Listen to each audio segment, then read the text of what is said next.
मैं doctor N Upendra Kumar, senior consultant neurologist, KIMS hospital. आज हम यूजुअली लेडीज़ में जो प्रॉब्लम रहता है, जो खांसने से या उठने से या हंसने से यूरिन लीक होता है, उसको हम बोलते हैं स्ट्रेस यूरिनरी इनकॉन्टिनेंस। ये बहुत कॉमनली हम देखते हैं बहुत औरतों में। तो ये इसका क्या कारण है, इसको हम कैसे डायग्नोस करते हैं और इसको कैसे हम ट्रीटमेंट करते हैं और कैसे प्रिवेंट कर सकते हैं। तो ये स्ट्रेस यूरिनरी इनकॉन्टिनेंस बहुत सारे लेडीज़ में रहता है। इसका मेन कारण है मल्टीपल लेबर्स। नॉर्मल डिलीवरीज जिन लोगों को ज़्यादा होता है, माने 2 या 3 या 4 जिन लोगों को होता है, उससे ये यूरिन लीक होने का चांस रहता है। सेकंड, जो लोग ओवरवेट रहते हैं, ओवर ओबेस बोलते हैं, उन लोगों को भी ये प्रॉब्लम रहने की चांस है। और तीसरा है जिन लोगों को क्रॉनिक कॉन्स्टिपेशन रहता है, जिन लोगों को कब्ज रहता है, माने डेली मोशन के लिए नहीं जाते वो लोग, 3-4 दिन में एक बार जाना है। जब मोशन के लिए जाते हैं वो हार्ड मोशन होता है और बहुत स्ट्रेन करते हैं लोग, उसकी वजह से होता है। सेकंड वन है, फोर्थ वन है सीओपीडी, माने एस्थमा रहता है, कुछ लोगों को ब्रोंकाइटिस बोलते हैं। उन लोगों को भी क्रॉनिक कॉफ की वजह से, माने वो लोग खांसते रहते कॉफ करते रहते, उसकी वजह से अब्डोमेन पे प्रेशर पड़ के अगेन ये क्रॉनिक स्ट्रेन की वजह से भी ये यूरिन लीक होने की रिस्क है। और जिन लोगों को यूरिन में भी प्रॉब्लम है, माने जिन लोगों को ऑब्स्ट्रक्शन है, उन लोगों को भी कई बार यूरिन ऑब्स्ट्रक्शन है तो भी ये यूरिन लीक होने की चांस है। और कुछ लोगों में कुछ सर्जरी के बाद भी आने की चांस है, माने कुछ नस की कमजोरी की वजह से भी आने की चांस है। ये सारे कुछ रीजंस है ये स्ट्रेस यूरिनरी इनकॉन्टिनेंस होने का। एंड इसको कैसे हम डायग्नोस करते हैं? यूजुअली क्या है, इसका कुछ टेस्ट करते हैं हम, complete urine examination. Second thing है ultrasound, KUB and post void residue, जिसमें स्कैनिंग में कुछ पेशाब अंदर रुक रहा है या नहीं देखना है।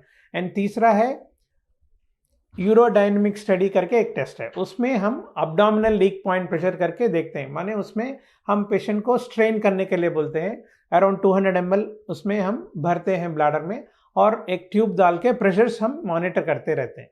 तो इसमें सपोज यूरिन लीक बहुत कम हो रहा है, विद इन कम प्रेशर में हो रहा है, माने उनको स्ट्रेस यूरिनरी लीक है।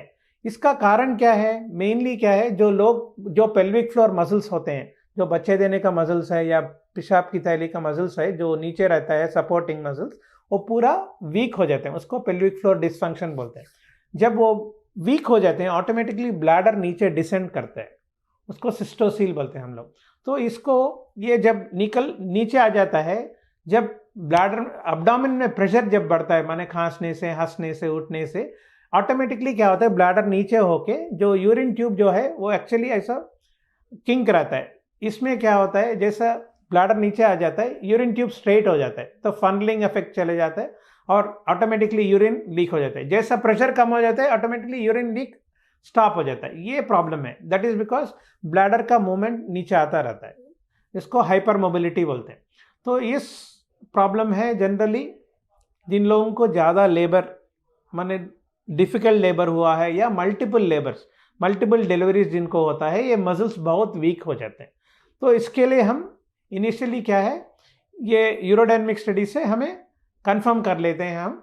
उसके बाद इसको ट्रीटमेंट क्या है, स्टार्टिंग कीगल एक्सरसाइजेस बोलते हैं, इसको पेल्विक फ्लोर एक्सरसाइज बोलते हैं, जिसमें जो पेल्विक फ्लोर मसल्स का है उसको हमें, जैसे हम पेशाब करते हैं कई बार बिजी रहते हैं तो रोक लेते हैं ना, ऐसा जो मसल्स हैं उनको हम डेली 10 to 20 टाइम्स उसको स्क्वीज करना है, फिर रिलैक्स करना है, स्क्वीज करना है, रिलैक्स करना है, ऐसा करते रहना है।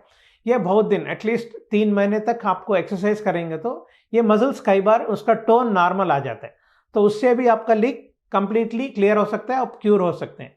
कई बार उससे भी नहीं हुआ तो you can take help of physiotherapist, वो लोग पेल्विक फ्लोर को स्टिमुलेट करते हैं कुछ स्टिमुलेटर्स से, तो उससे भी ये मसल्स बहुत टाइट होते हैं।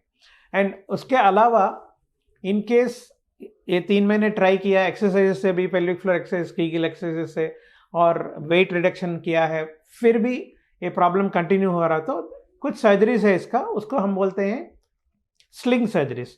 इसमें प्यूबोवेजिनल स्लिंग बोलते हैं। इसमें रिसेंटली हम कर रहे हैं TOT करके, ट्रांस ऑब्टरेटर टेप और ट्रांस वेजिनल टेप, ये जनरली कॉमनली यूज्ड है। इसमें प्रोलीन टेप करके आता है, उस प्रोलीन टेप को हम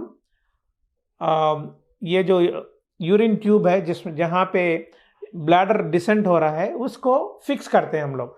सो ये टेप वहाँ डाल के उसको लिफ्ट करके छोड़ देते हैं, जिससे ब्लैडर फिक्स हो जाता है, माने जैसा पहले था वैसा ही नीचे नहीं मूव करेगा। तो जैसा वो हो जाता है उसका सपोर्ट बन जाता है ये स्लिंग, उसकी वजह से इमीडिएटली यूरिन स्टॉप हो जाता है। ये जो स्ट्रेस लीक मैं बोल रहा था वो कंप्लीटली क्लियर हो जाता है। तो जिन लोगों को जब वेट रिडक्शन हुआ है, दवा यूज़ की रहा है और एक्सरसाइज किया पेल्विक फ्लोर, जिन लोगों को नहीं होता है उनको ये सर्जरीज करते हैं हम, और इसका रिजल्ट है almost 90 to 100% and long standing है ये भी रिजल्ट। तो जो भी जिसको प्रॉब्लम है इमीडिएटली आप यूरोलॉजिस्ट को कंसल्ट करके ये प्रॉब्लम का सर्जरी करा लीजिए। और प्रिवेंशन है, मैं जैसा बोल रहा हूँ, डिफिकल्ट डिलीवरीज है तो गायनेकोलॉजिस्ट का ओपिनियन लेके सिजेरियन करवाना है। Second thing, immediately after delivery भी पेल्विक फ्लोर एक्सरसाइजेस रेगुलरली करेंगे तो ये प्रॉब्लम जो मसल्स का टोन जो निकल जाता है वो क्लियर हो जाता है। और ज़्यादा स्ट्रेन नहीं करना है। जिन लोगों को ब्रोंकाइटिस है उनको इमीडिएटली ट्रीटमेंट लेना है, वैसे ही जो लोगों को क्रॉनिक कॉन्स्टिपेशन है उनको कुछ लैक्सेटिव्स लेके मोशन फ्री होने का वो लेना है। तो ये प्रिकॉशंस ले लिया, प्रेशर्स नहीं बढ़ाएंगे एब्डोमेन में, तो ऑटोमेटिकली मसल्स के ऊपर ये स्ट्रेन नहीं होता है, मसल्स वीक नहीं होते हैं। तो ये प्रिवेंटिव एस्पेक्ट्स है। तो ये ले लेंगे तो आपको कभी भी स्ट्रेस यूरिनरी इनकॉन्टिनेंस नहीं होगा।